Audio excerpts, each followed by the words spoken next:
Come down to this Special Strike Rebellion. Now, first off, after the first one, we were heard that a sequel was being produced, which is good. But Jesus Christ, it took so long. So, when I finally came to see it and finally know when it was about to be released today, well, not today, like a few years ago. Well, to be fair, 1 year ago. I'm sorry, I'm not really good at the script right now. But I gotta ask myself, was it really worth the wait? Like, don't get me wrong, the SFM here is really good now. It's definitely an upgrade over the original. And today I'm gonna go through every detail this time, considering this one is 2 fucking hours, so I thought I might punish myself a bit more. So, you're welcome everyone. Give me a round of applause. There we go. Now, let's get to the story, shall we? Now, the story. Well, there is a bunch going on in the story. First, you're following Springtrap, then you're following Candy's team. Yes, they make an appearance. You have to watch previous videos to understand. I know, it's crazy. So, you gotta follow Candy's story, QXR's story, and then Springtrap's story, and then a whole new story about Glitchtrap comes in. I'll get to him in a minute. But still, it jumps a lot. Even Family Guy would say that's too much jumping around, and I hate that show. Don't judge me. But still, I do like the story a bit. So it's a bit clammed and cliched and predictable. I will get to the predictable bits in a minute. But still, I do like the characters, though Candy is text-to-speech, unfortunately. But I don't get why Candy was not text-to-speech. I mean, like, I could have made a good Candy voice. This is my impression of Candy. I know that is show shit. I am never doing that again. You don't have to hate me. But still, I don't know why Candy doesn't have a voice, but... well, yeah. Everyone else has a voice, and still. I think it's time... well... and then the villain just... well, I'll get to the villain bit in a minute. So yeah, the story is pretty good and decent, but not great, but still decent. But the characters... oh, this is gonna get mixed. Okay, the characters. I don't know. I like some of them, and then there's some who I just feel like, did they need to be there? Like, first off, you get Springtrap, who still has his text-to-speak voice, but he has more of a story plot this time, unlike in the sequel. Not the sequel, the first one, where he was just there as a comedic effect. We last saw him with the Chica, and now she's here. I will get to Chica because she's interesting. So Springtrap has more of a plot and a story this time, that it reveals that he used to work with Golden Freddy and the Chief. Which is kind of weird, because if you try to put real FNAF lore in it, you would hate this to sin, but still, it would be pretty good. And still, I do like the conversation between the Chief and the General. Not the Chief, Springtrap. I like Generals and things design, but to be fair, yeah, it makes sense. But still, I don't get why Shadow Bonnie didn't like him. Did he just have an unworthy trust? But still, Foxy's been given like still his serious moment, but then again he feels bad for letting the whole team down, and yeah, I can totally understand why he feels bad. Security Puppet gets his own art. I think we don't ever see Security Puppet except for the Chief's finger, so yeah, not the best storyline in the goddamn world, but you know, it works. Candy is, well, he doesn't have a storyline. The others, they don't have storylines either, but, okay, I'm gonna admit it right now, not everybody has a storyline here. Heck, I think Fredbear, in his Endo form, gets, like, 2 scenes, and then he just flat out dies. Well, he was a very useful character. But then again, I can understand why. I will explain why if it was rushed in a minute. But now I want to talk about the other side. The dark side. The villains of the story. Okay, so the villain. Well, I'll get to him. But first I want to talk about QXR. Honestly, the redemption in Shadow Bonnie was amazing. I like how he had an upgraded form. Like, this form was badass.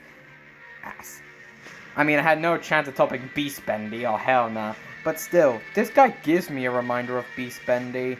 How he just loses any of his mechanical instincts just to kill the Fazbear crew. And this guy was determined to regain the Shadow Army.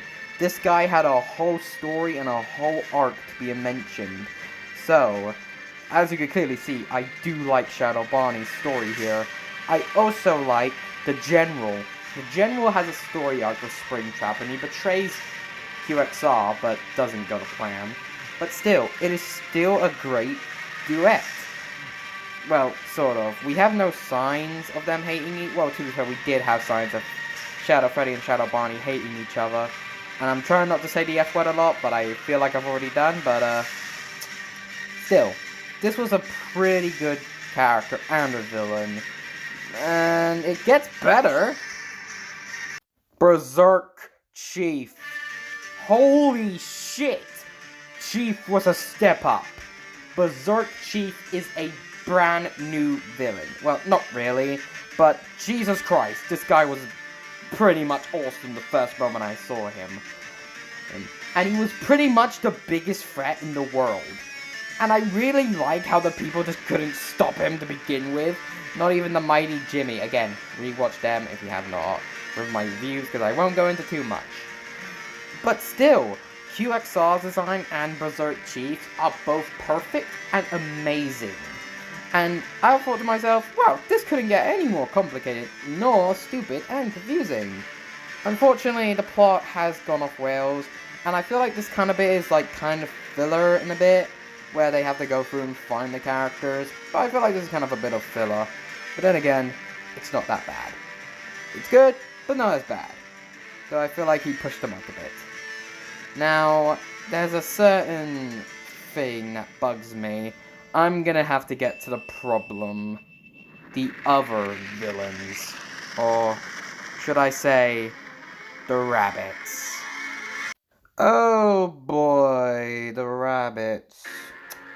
Yeah, I did not like these characters as much as I did. Now, don't get me wrong, I like the three hench rabbits, they're beautiful, but I feel like they were a bit pushed in. Like, these guys have no personality whatsoever. We don't know which one's the funny one, because they're all the same. They all have different sounds. It's just complicated. And the worst part is, near the end, the Glitchtrap reveals that he was one that started this whole entire goddamn thing. And now he is the main villain all of a sudden. Yep. Even though in the front cover, he's not even on the front, it's QXR. And it kind of just hates, I kind of hate this bit a lot, because QXR was teased a lot to be the main villain. And then all of a sudden they just throw a giant curveball at us, and all of a sudden Glitchtrap's now the main protagonist.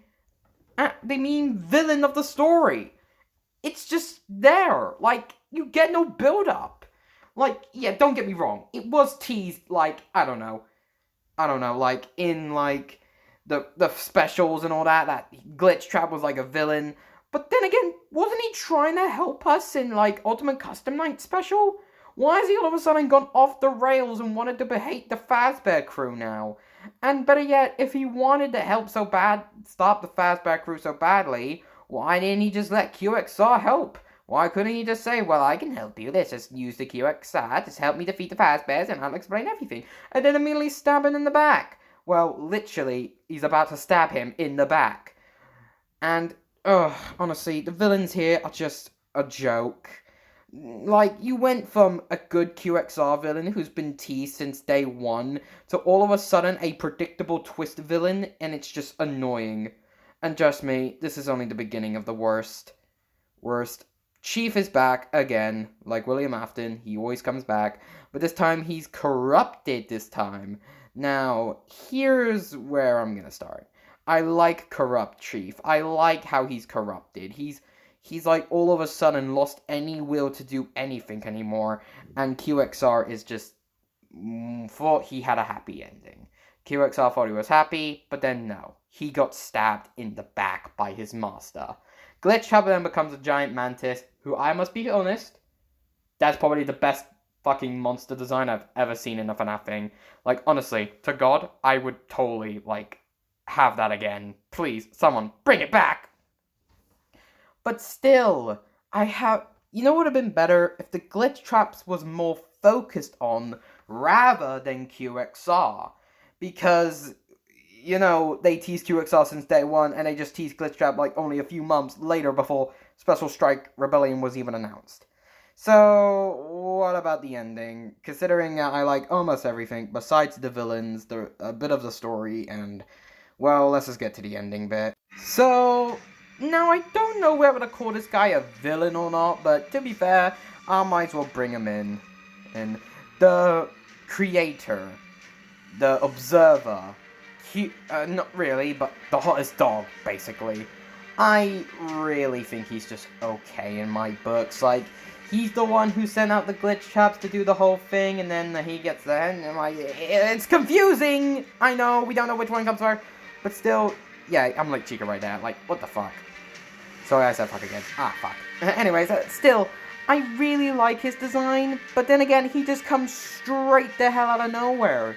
Like, hey, I exist to just tell you the rest of the plot and all that. And yet, he says he can change everything, but then Chica disagrees, but then she fights back, and then he's like, alright, I'm gonna help you now. Like, really? It kind of feels a bit rushed at this point. Like, this guy could have been, like, teased, but though he was teased in Special Strike 1, but didn't look like this giant thing. But still, it's alright. I think he's okay of a character. He does give Chica a bit of comprehension and work. But now I'm about to get into my main gripe with this movie. Okay, I need to talk about this scene, because I have a problem with it, like, to 10. So after the whole war's over, because the Observer wanted to help and, well, all that, it gives us the Avengers sort of endgame ending, where everybody comes back, and yeah, I did like that scene. I like it with the Shrek music, and I found it pretty hilarious and funny as well. Also, I need to talk about the main, well, yeah. But then Freddy comes back, yeah, and I'm like, oh, this is what's gonna get Chief out of his corruption. Like, this is gonna help Chief, like, go back to the good side. But then all of a sudden, the hottest dog throws a curveball at me again, and all of a sudden, Chief is now the main bad guy. What the fuck? I mean, sorry for swearing, I know, but Jesus Christ. Christ, you put an emotional moment near your ending where Chief has a goddamn heart, chains a heart, and holds Freddy's hand? And then when everybody comes back and gets redesigned by the hottest dog, Chica says, well, didn't you change it when you get to the Shadow Mecha? And he said, well, I thought I did. We thought? He literally did! He did have a change of heart. But if he was corrupted, he should have changed when he saw Freddy, and Freddy should have convinced him, and he would have come back to normal. We all would have been friendly, but no. Chief is the villain still. He doesn't get a happy ending, unlike everyone else. Everyone else gets back and gets their 100% happy ending, but Chief doesn't. He gets thrown away like garbage. And honestly, this kind of annoys me to shreds. Because they had potential, they had a good villain, but then all of a sudden they threw in a twist villain that was not even necessary from day one, but they had to, and then corrupted Chief. Oh, it's just pain. Okay, after everything I just said, did I think Special Strike Rebellion was worth the wait? Yes, actually. Yes, I do. The thing is, it's just, I don't know, it's hard. Sure, they have the good bits, like the animation, the redesigns, the models. Honestly, the models are the best part of this film, the whole part. But still, I feel like that some of it was a bit rushed and developed, and I can totally explain, and I can understand everything. And I can tell why the story was changed a bit and all that. And if you want more information, just, one sec, one sec here, folks. Just give me a minute to spare my time. Yeah, if you want more information about all the oh shit, sorry, I dropped my phone. Right, so if you want any more information about this, I recommend just, shit ads. So, like I was saying, if you wanted more information, you just need to go and watch the Hottest Dogs behind the scenes video.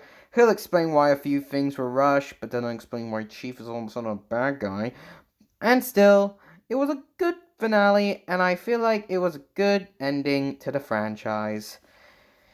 Did I think it was worth the wait? Yes. Did it have some problems? Definitely. But was it really the worst thing in the world? No, it really wasn't. I did like it.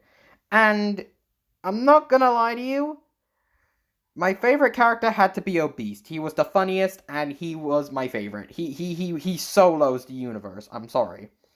But then again, I'm just glad that the whole thing's over and we can finally take a break. Son of a bitch!